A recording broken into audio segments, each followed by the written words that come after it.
Class में आपका स्वागत है बच्चों। आज मैं आपको पढ़ाऊंगी रस। रस में आपको समझा चुकी थी। आपके रह गए हैं श्रृंगार रस और वीर रस। ठीक है, तो आज मैं आपको समझाऊंगी श्रृंगार रस। ठीक है, श्रृंगार रस क्या होता है आज आप जानेंगे। श्रृंगार यानी सजाना, नायक नायिका के सौंदर्य और प्रेम संबंधी वर्णन की परिपक्व अवस्था को श्रृंगार रस कहते हैं। इसका स्थायी भाव रति है। ये दो प्रकार के होते हैं। ये दो प्रकार के होते हैं। कौन कौन से होते हैं बच्चों? संयोग श्रृंगार, संयोग यानी मिलना। संयोग का अर्थ क्या होता है? मिलना। तो संयोग श्रृंगार जहां नायक नायिका का मिलना दर्शाया जाता है वहां संयोग श्रृंगार होता है। यानी जहां नायक नायिका मिलते हैं उसको क्या कहते हैं? संयोग श्रृंगार। अब इसको उदाहरण के द्वारा समझते हैं। उदाहरण इसका, बतरस लालच लाल की मुरली धरी लुकाय। बतरस लालच लाल की मुरली धरी लुकाय, सोह करे भोहन हंसे देन कहे नट जाए। यहाँ उदाहरण क्या है बच्चों? जो गोपियां हैं वो भगवान श्री कृष्ण से बात करने के लालच में श्री कृष्ण की मुरली को छुपा लेती है। यानी उनसे बात करना चाहती है और उनसे अटकेलियां करना चाहती है, उनके साथ समय व्यतीत करना चाहती हैं। तो ये किसका है? मिलन हो रहा है। किसका? भगवान श्री कृष्ण का और गोपियों का। गोपियां भगवान श्री कृष्ण से मिलना चाहती है, इसलिए ये क्या हो गया बच्चों? संयोग श्रृंगार। क्योंकि यहाँ पर क्या हो रहा है? भगवान श्री कृष्ण से गोपियां मिल रही हैं, इसलिए यहाँ पर क्या हुआ? संयोग श्रृंगार। अब आते हैं बच्चों वियोग श्रृंगार पे। दूसरा है इसका वियोग श्रृंगार। वी माने नहीं, योग माने मिलना, जहां मिलना नहीं है। वियोग का मतलब हुआ जहां मिलना नहीं है।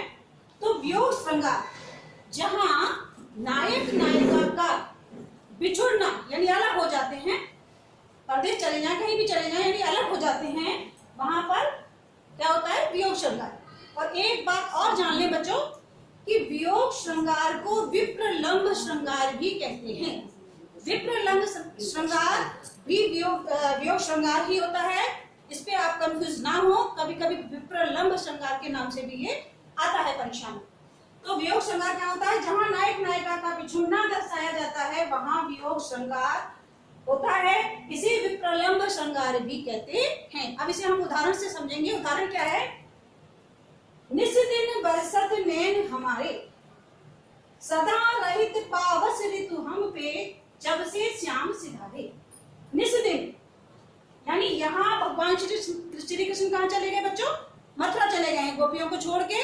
तो यही वियोग है। यानी वियोग का मतलब भगवान श्री कृष्ण गोपियों से अलग हो गए हैं, वो मथुरा चले गए हैं, इसलिए यहाँ पर वियोग श्रृंगार है। तो निस दिन बरसत नैन हमारे, बरसत यानी हमारे नेत्रों से आंसू हर समय बहते रहते हैं। कब से? जब से भगवान श्री कृष्ण मथुरा चले गए हैं। सदा रहित पावस, पावस कहते हैं बच्चों वर्षा ऋतु को। तो वर्षा ऋतु में जैसे पानी बरसता रहता है, इस तरह से गोपियों के नेत्रों में आंसू बरसते रहते हैं। क्यों? क्योंकि भगवान श्री कृष्ण मथुरा चले गए हैं। तो यहाँ बच्चों वियोग हो गया और यहाँ पर संयोग हो गया, इसलिए यहाँ पर संयोग श्रृंगार है और यहाँ पर वियोग श्रृंगार है। धन्यवाद बच्चों। अब अगला है यानी दूसरा है आपका वीर रस। ठीक है, दूसरा आपका है वीर रस। तो वीर रस किसे कहते हैं बच्चों? पढ़ने से ही पता चलता है वीरता का भाव, यानी अपने मन में उत्साह का भाव है ना। वीर रस युद्ध अथवा किसी कठिन कार्य को करने से पहले हमारे मन में जो उत्साह जागृत होता है, हमारे मन में जो उत्साह जागृत होता है उसे क्या कहते हैं? वीर रस। इसका स्थायी भाव होता है बच्चों उत्साह। ठीक है, तो वीर रस युद्ध अथवा किसी कठिन कार्य को करने से पहले जो हमारे मन में उत्साह का भाव जागृत होता है उसे वीर रस कहते हैं। इसका स्थायी भाव उत्साह है। अब हम वीर रस को उदाहरण के द्वारा समझेंगे। पहला है बच्चों, तो झांसी की रानी थी, वो किस तरह उसने अंग्रेजों के छक्के छुड़ाए थे, उसी का ही उदाहरण आप देख सकते हैं इसमें वीर रस में। खूब लड़ी मर्दानी वह तो झांसी वाली रानी थी, बुंदे लो हर बोलों के मुंह हमने सुनी कहानी थी। ये काय का उदाहरण है? वीर रस का। ऐसे ही है जब राणा प्रताप थे, उनके बारे में है, रण बीच चौकड़ी भर भर कर चेतक बन गया निराला था, राणा प्रताप के कौड़े से पड़ गया हवा का पाला था। यानी जो राणा प्रताप का जो घोड़ा था बच्चों, वो भी उतना ही पराक्रमी था, वो भी इतना ही मतलब तेज था जितने की महाराणा प्रताप थे। यानी वो हवा से इस तरह लड़ता था जैसे चेतक को की तुलना कैसे की गई है? हवा से। तो यहाँ भी बच्चों आपका वीर रस है, यानी वीरता का भाव मन में आ रहा है।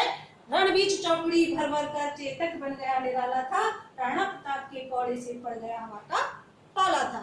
तो ये और भी बहुत से उदाहरण है बच्चों। जरूरी नहीं है कि आप जो मैंने लिखे हैं वही आप याद करेंगे, आपको जो भी याद हो वो आप लिख सकते हैं और वही आप याद भी कर सकते हैं। ठीक है, धन्यवाद।